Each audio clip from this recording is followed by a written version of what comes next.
Welcome back to Hue Loving Life. I'm Michelle, and today I'm going to do your animal totem card for the week. So I drew a card, and here it is. All right, this is what I got.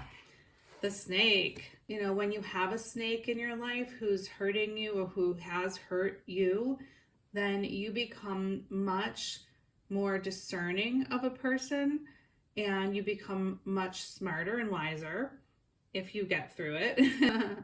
You learn to make better choices. So if you are dealing with someone that you don't know, just be careful and make sure that you take your time to get to know the person, because the snake card came up, so just be careful. Snake medicine people are very rare.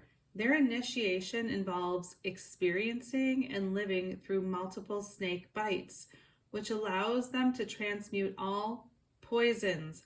The things that we go through can be really hard. They can be mentally, physically, spiritually, emotionally draining. But if we look at it in retrospect later, we can say to ourselves, you know what? This really helped me to become a better person. When people do things that are bad, they want to upset you, or they've hurt you in the past, okay, or it's happening to you now, take that energy, take it and transmute it. It really works. You take the energy and you make it into something that serves your highest good. Or you could just return to sender. You don't need to take people's bad energy, and if you're not up to the task of ingesting it, integrating it, and transmuting it, you have to be in a proper state of mind. Tote, the Atlantean, exactly. I'm so happy it says he was Atlantean. Who later returned as Hermes and was the father of alchemy, used the symbology of two snakes intertwining around a sword to represent healing.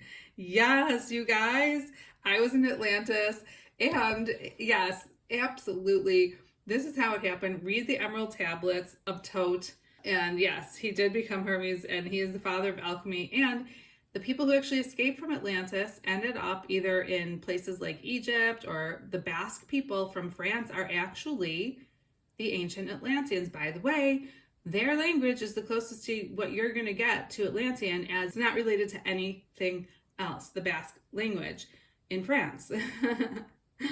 Okay, and I like that. That's a good reminder that snake is not bad. It also is used as alchemy, right? It sheds its skin, it renews itself.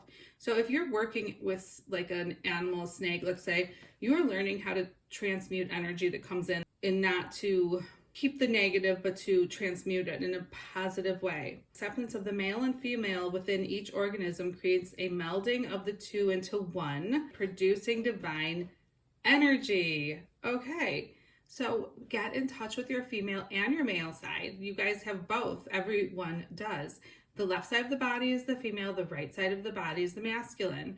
If you're doing, and you're not receiving, then you're just working too much in the masculine. So learn to be integrated fully, to be equal, right, in it. This medicine teaches you on a personal level that you are a universal being, not doing, being. Through accepting all aspects of your life, you can bring about the transmutation of the fire medicine. This fire energy, when functioning on the material plane, creates passion, desire, procreation, and physical vitality. On the emotional, it becomes ambition, creation, resolution, and dreams. On the mental plane, it becomes intellect, power, charisma, and leadership. When this snake energy reaches the spiritual plane, it becomes wisdom, understanding, wholeness, and connection to the Great Spirit. If you have chosen this symbol, or if it's coming up for you this week, there is a need within you to transmute some thought, action, or desire. Magic is no more than a change in consciousness. I love it. Okay, so when you raise your level of conscious awareness, then what seems magical to someone in a lower plane becomes quite ordinary to you. So people who see auras their whole life, it feels normal to them, right? If you haven't seen an aura, then you're going to feel like that was magical when you first see one. but then it becomes the norm. And there's always one more step. So become the magician or the enchantress. Transmute the energy and accept the power of the fire. That is so funny. It says that, and I pulled this card because I honestly I've been wanting to just stare into a fire. Maybe there's something there. I don't know. How do you guys feel about that? I love the water mostly, but I think I want to get a fire pit and just like chill out in front of it and stare into the flame. I think that would be really cool.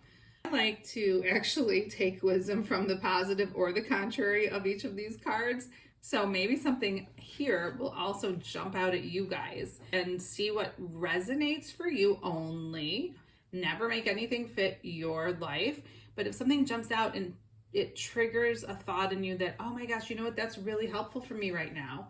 Like, I think I should do that. Or, oh, I never thought about that before. Let me think deeper, or contemplate on this, or bring this to God or your angel guides or the Eck masters if you're an Eckist.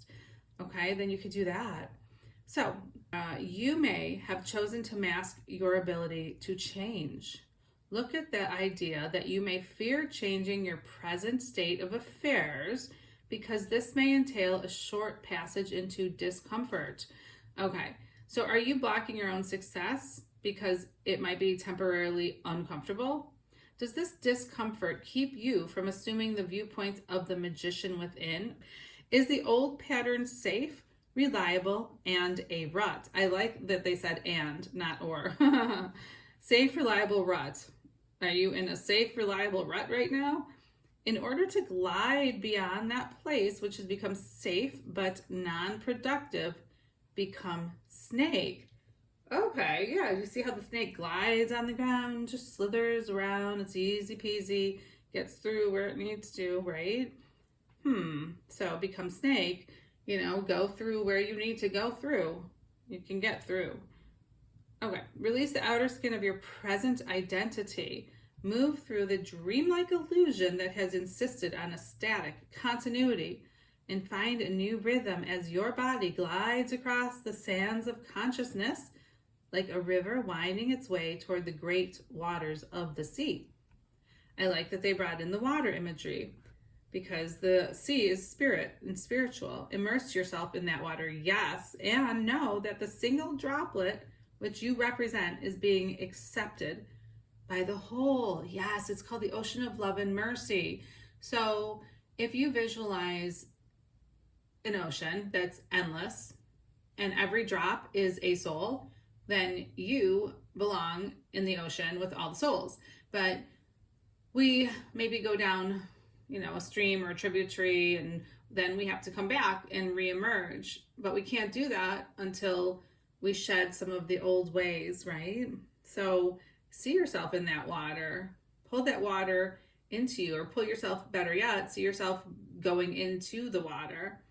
Feel the snake's rhythm and you will dance freely, incorporating those transmuting forces of the universe as a part of your sensual dance of power.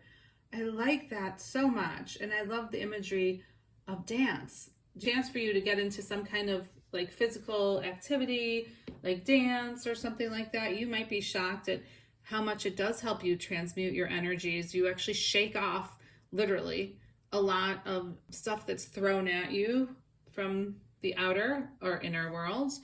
Yeah, it's a great pastime. But just to review, the snake might be a little warning, but it also might be a call to look within and see where you're stagnant in your life. Shed that old skin. Take a chance. Get out of your rut. It's also a symbol of the divine feminine and divine masculine and merging the two in a positive way. It's a medical symbol, okay, for healing. So it's a lot of good stuff. It has past ties to the god Tot from Atlantis. Thank you very much. And yes, I will link one of my videos about how I remember leaving Atlantis as it was falling, and it was not a fun remembrance, okay? But I have transmuted that energy as well, and so can you. Whatever phobias or fears you have due to past life deaths or traumas incurred in this lifetime, you can transmute them. Maybe think of the snake shedding its skin, and see yourself shedding those old things. Let them melt away and get in that water and purify yourself. Always with love towards yourself, always, because you are love. So chant the hue. Hue. I do it 20 minutes a day, every morning, and sometimes at night too. A high vibrational word for love, and it will help you. I love you guys, and I will be doing these animals on every Saturday, and then on Mondays and Thursdays I have a really fun animal and plant one that I'm just grooving on all this stuff. I hope you guys are too. I'm going to add more because I'm just having a blast, and I really hope that it's helpful to someone. And have a good day. Lots of love. Okay, bye for now.